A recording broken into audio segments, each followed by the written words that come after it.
Krishna never used the word India. Does that mean India doesn't exist? Because that is the exact same logic being used when people say Ram never called himself a Hindu and Krishna didn't identify as a Hindu and Hinduism isn't even a religion. Take a look at this clip. चलो ये बताओ श्री राम का religion क्या था? हिंदू थे वो, सब जानते हैं। अच्छा, रामायण में कहीं भी हिंदू शब्द लिखा है? वो इसीलिए क्योंकि उस वक्त सभी हिंदू ही थे। Hinduism was the only religion.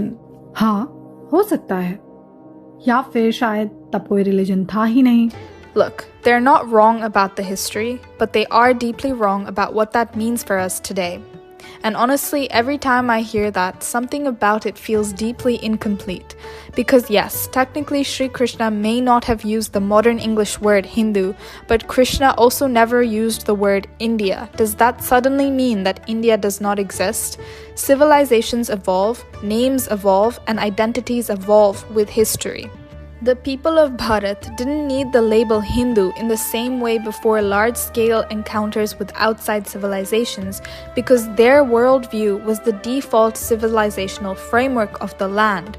But once competing religious and political systems entered the subcontinent, collective identity naturally becomes more defined.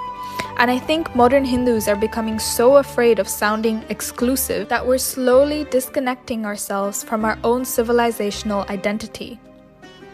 In ancient India, there was no need to constantly label yourself as Hindu in the way we do today because the entire civilization already operated on dharmic principles.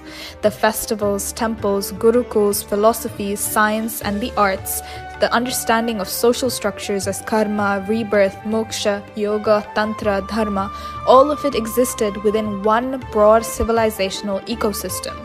That ecosystem is what we call today the Hindu civilization.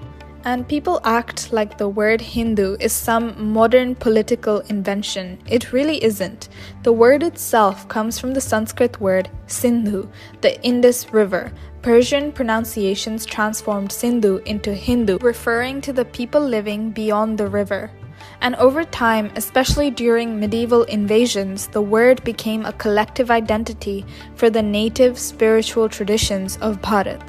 This wasn't just something outsiders said. Hindus themselves adopted the identity. Even in historical records, we see this clearly.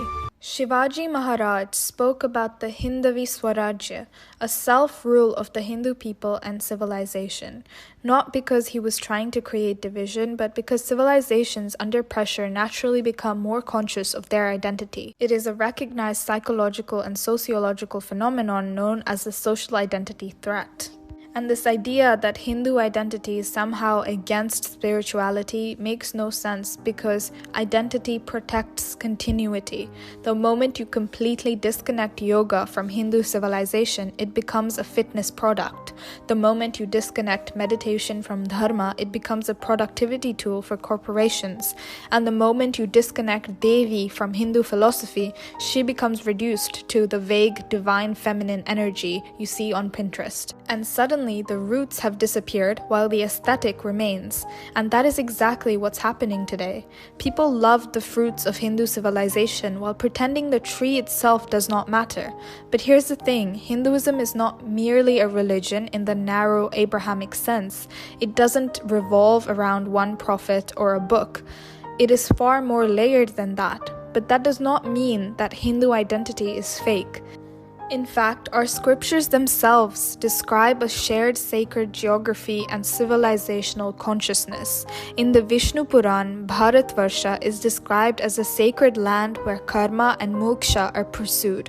In the Mahabharata, the land of Bharat is repeatedly described as a unified cultural sphere connected through pilgrimage, dharma, and sacred rivers. Adi Shankaracharya traveled across the entire subcontinent, establishing the four matas in the north, south, east, and west, creating a civilizational unity centuries before modern nation-states even existed. And that does not happen without a shared identity. Even the concept of Sanatan Dharma itself points towards continuity across generations. And so I think modern Hindus need to stop thinking that having a strong identity automatically makes you intolerant. Every civilization on earth protects its identity. The Chinese protect theirs, the Jews protect theirs for thousands of years despite exile. But when Hindus do the same, suddenly we are told, don't call yourself Hindu, it's just a way of life. Why are modern educated Hindus becoming uncomfortable with visibly identifying as Hindu? We start saying, no, it's just a religion, it's just spirituality, it's universal, it belongs to everyone. And yes, Hindu wisdom can be universal, but universal does not mean ownerless. Yoga came from Hindu civilization. Ayurveda came from Hindu civilization. Vedanta comes from Hindu civilization. The concept of chakras, karma, moksha, dharma, all of these emerged from Hindu philosophical frameworks. And to acknowledge this is not extremism. It is just honesty, and I think this generation of Hindus needs some balance, not insecurity, not superiority, but also not self-erasure, because if you refuse to define yourself, eventually the world will define you for you. And you can be open-minded, but still rooted. You can respect other religions and still strongly identify as Hindu. You can believe that truth exists in many paths, while still honoring the civilization that gave you yours. And maybe that's what being a modern Hindu should actually mean. A civilization remembering itself.